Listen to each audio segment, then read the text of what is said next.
imagine a John Edwards presidency would have been to tackle racial inequality in any kind of relevant way. Obama and his team know that he barely survived his primary conflict with Hillary because he was black, and they know that race might have been the closest thing to an Achilles heel in the '08 election with McCain. And you can look at the racial breakdown in a lot of these midterm elections too, and you'll see a lot of the race issues that Obama faces. And they have not been eager at all to press any racial buttons with any kind of actions that would do anything about it. You know, how about like the racially disparate mass incarceration system that has 2.3 million people behind bars, nearly half of them black, and which saddles insanely 1 in 3 black American adults with a lifelong crippling mark of a felony record. You want to talk about something that's right for a significant civil rights initiative and a new social movement, the mass incarceration system. Is it, you know, George Bush said more about ex-offenders and felony record and prisons as an issue? You can look it up in his '04 State of the Union address. He raised it as an issue. There was weird stuff that went on with the right and Chuck Colson about prison and prison ministries and faith-based issue. I mean, I don't want to say like George Bush got left-wing on that issue. But George Bush, and Obama knows about that issue, by the way. I rolled out a study when I was at the Urban League, the best thing I did there, called The Vicious Circle. It was all about prison and felony marking and job.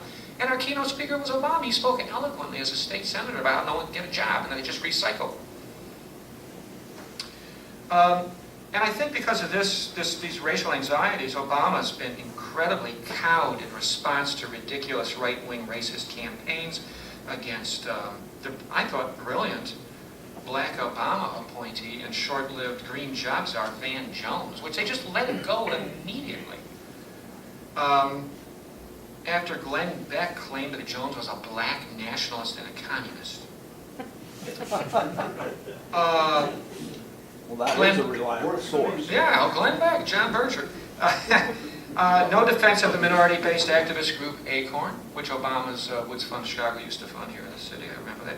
And of course, that whole thing with they caved immediately when former black agriculture department official Shirley Sherrod was instantly fired by Obama's Secretary of State Tom Vilsack.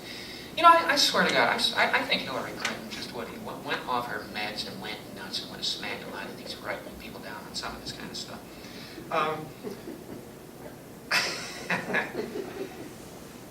There's another thing, and Glenn Ford, my friend at Black Agenda Report, talks about this, and it's a delicate point. I don't know how right he is, but he lives in the black community. There's a lot of interaction with the black community. He talks about this a lot, and there's polling data from the Pew Center that suggests that he's right when he says that the Obama presidency has helped pacify a significant number of black Americans. The leftmost ethnocultural segment of the American electorate, by generating an illusion of racial progress, when in fact real-life black economic circumstances are, as always takes place in big recessions and economic downturns, it's twice as bad in the black community as in the white community. And there is this Pew Center opinion data, which is really kind of unfortunate, showing us what Glenn's black, calls the Obama-late effect, the Obama delusion effect, where people are being tricked into thinking that things are getting better race-wise. There's another thing that I think is a little more subtle and sort of you have to wrap your mind around a little bit too, but I think that's negative. I think that the first black president, and he is the first black president, by the way, it wasn't Bill Clinton. You know this thing, Obama's not really black. You hear that sometimes. So come on, nice black guy. The first black president's service to concentrated wealth, his service to Wall Street, his corporatism, has tended to reinforce a lot of working class whites' backlash tendency to associate black equality and civil rights, however imperfectly and deceptively identified with Obama, to identify those things, black civil rights, with upper class elitism and with privilege, and not with the struggle of the multiracial many against the privileged upper class few.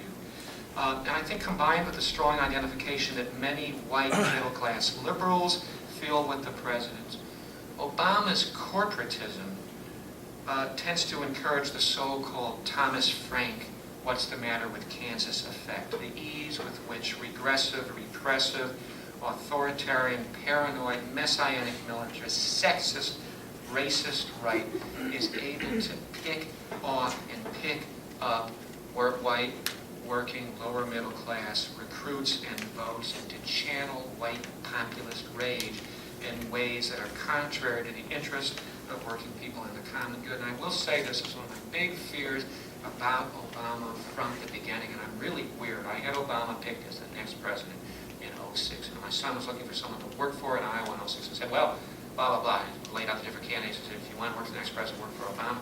So I was very concerned about this, because he would have to rule like any president would from the corporate center. This is sort of mandated, sort of doctrinally required by the institutional system. And him being black would feed white working class kind of reactionary sentiments. These midterms, sweeping gains. I thought 50-something. It was over 60. 6 senators? By the way, 40 of the 60 new reps were Tea Party-affiliated candidates. Don't buy this thing that the Tea Party crashed in this thing because of Christine O'Donnell and Sharon Hagan. The thing was a huge boom for the GOP at that turnout in all the races across the country. And the Tea Party candidates ran pretty well. A lot of the ones that lost were just nothing. They were protest candidacies in solid Democratic districts.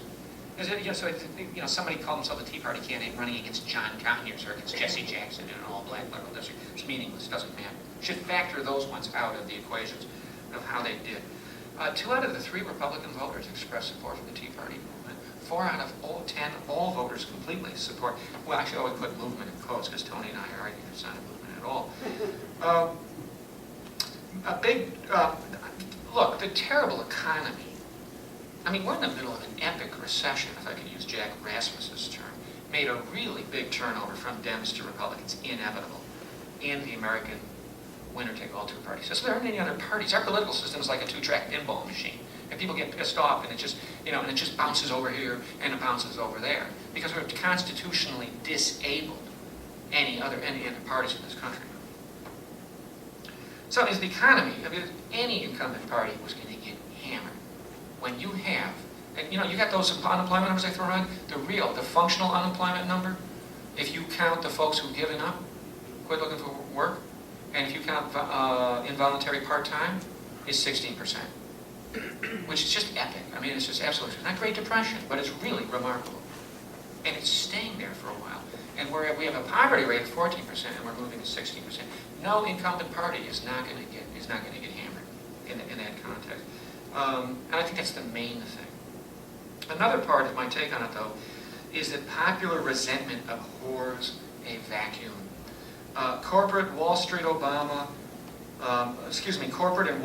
captive Obama, the Democrats, and what passes for a progressive movement in the left right now have really failed, and I indict myself, to meaningfully acknowledge, represent, act on legitimate popular anger amidst this economic crisis in what is already the world's most unequal, wealth, top-heavy society. The industrialized world's most unequal society is getting dramatically more unequal in the wake of this recession. And the contrast is really quite extraordinary with Western Europe right now. With progressives in this country, self-described progressives to no small extent sitting on their hands, or still clinging to the notion that change is about elections every 2 or 4 years. It's not how Greeks think, it's not how Europeans think, it's not how people think in Belgium, it's not how people think in Germany, it's not how people think in most of the world. I was in Ecuador visiting my son in March for 2 weeks, and just even there, just by chance, ran across significant indigenous social movements, even though they've got a relatively progressive guy in there, Correa. He's not quite Evo or Hugo, but he's interesting, and he's doing interesting types of things.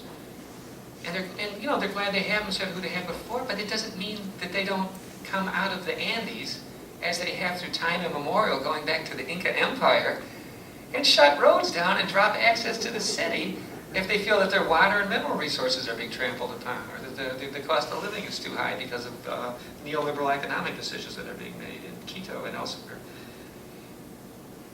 And in this vacuum that we have here, which is our fault and also not our fault.